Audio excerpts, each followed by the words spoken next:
सब गाइस। जैसे कि आप देख पा रहे हैं, आज हम पढ़ने जा रहे हैं जॉन अपडाइक के बारे में। एक्चुअली ये जो राइटर है, इसे कहीं मुझे कोई वर्क्स और इम्पोर्टेंट वर्क्स मिले नहीं हैं। और ये जो राइटर है, ये पीएचडी चंडीगढ़ लिटरेचर के सिलेबस में गिवन है। तो मुझे लगा कि अगर आप मुझे नहीं मिला तो आप लोगों को भी नहीं मिला होगा। चलिए स्टार्ट करते हैं। जॉन अपडाइक, हिज फुल नेम वो जॉन होयर अपडाइक, एंड उनका जो बर्थ है वो हुआ है 18 मार्च पेनिसलिविया 1932 में। और इनकी जो डेथ है वो हुई है 27 जनवरी 2009। ओके, कौन थे ये? अमेरिकन नॉवलिस्ट थे, एसिस्ट थे, शॉर्ट स्टोरी राइटर थे। इनके पेरेंट्स हैं वेस्ले रसल अपडाइक और इनकी मदर का नेम है लिंडा या ली होया। इन्होंने ऑलमोस्ट 20 नॉवेल्स लिखे हैं, dozen of short stories collections लिखे हैं, poetry and non fiction works लिखे हैं।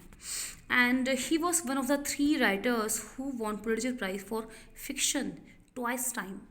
Okay, his fiction explored the tension of American middle classes, sexuality and religion. तो इनकी जो थीम की हम बात करें तो थीम क्या है इनकी? American middle class, sexuality and religion. इनकी एजुकेशन सारी हुई है हार्वर्ड यूनिवर्सिटी से।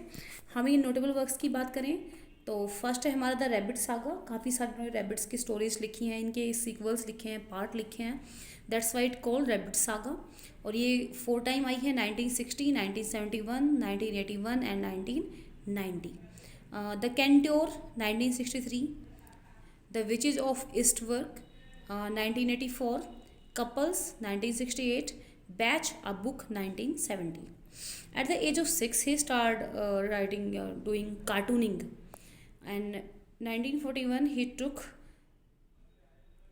ड्राइंग एंड पेंटिंग लेसन्स लिए आफ्टर स्टार्ट कार्टूनिंग। ठीक है, अब काफ़ी इनका इंटरेस्ट था छोटी सी एज से। देखिए 6 साल की उम्र ही क्या होती है। तो इन्होंने अपना कार्टूनिंग स्टार्ट की, उसके बाद इनको इंटरेस्ट आने लगा तो इन्होंने ड्राइंग में और पेंटिंग में लेसन्स जो हैं वो लेने शुरू कर दिए। He publish his first short story a hand shake with the congressman in the edition of his high school publication Chatterbox. अब जब ये स्कूल में रहे होंगे हाई स्कूल में, तो कोई जो स्कूल था वो एक चैटरबॉक्स नाम से एक मैगज़ीन या स्कूल की तरफ से होती है ना, वो पब्लिश करता था। उसमें इन्होंने अपनी फर्स्ट स्टोरी लिखी जिसका नाम था hand shake with the congressman जी। नॉवेल्स की हम बात करते हैं। द पुअर हाउस फेयर 1959 में पब्लिश हुआ, rabbit run 1960, of the farms 1965, couples 1968, rabbit redux 1971, a month of Sundays 1975, marry me 1977, the cop 1978, rabbit is rich, Rogers version. तो ये रैबिट इज़ रिच आया 1981 में और ये आया 1986 में। एस डॉट 1988 में आया। रैबिट एट रेस्ट, तो आप देखिए बहन कि रैबिट के कितने सारे टास्क हैं। रैबिट रिडक्स है, rabbit is rich, rabbit at rest. तो देखिए 4 तो हो ही गए हैं ना। हम कुछ शॉर्ट स्टोरीज कलेक्शन की बात करते हैं। पिजन फेदर्स 1962 में पब्लिश हुआ।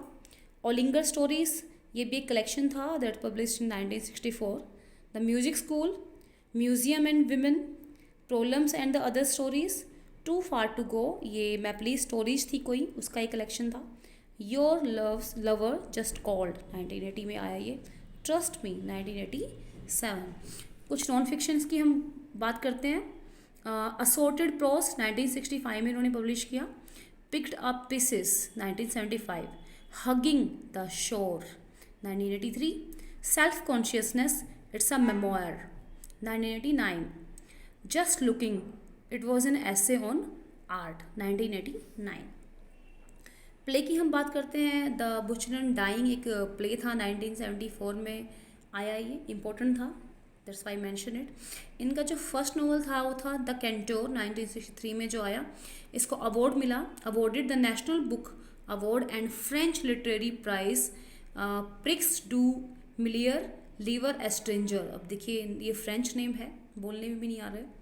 1964 में क्या किया उन्होंने? He also elected the national institute of art and letters, one of the youngest person ever so honoured.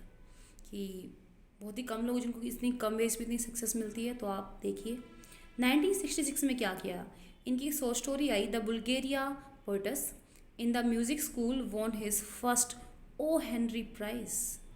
जानते ही आप ओ हेनरी भी एक बड़े फेमस हमारे शॉर्ट स्टोरी राइटर रहे हैं, जिनकी आपने शायद नॉवल देखी होगी ना, the last leaf, 9th class में आती है एनसीईआरटी में।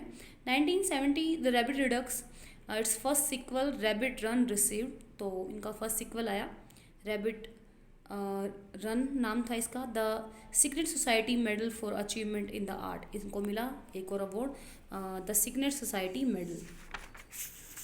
That's all, I hope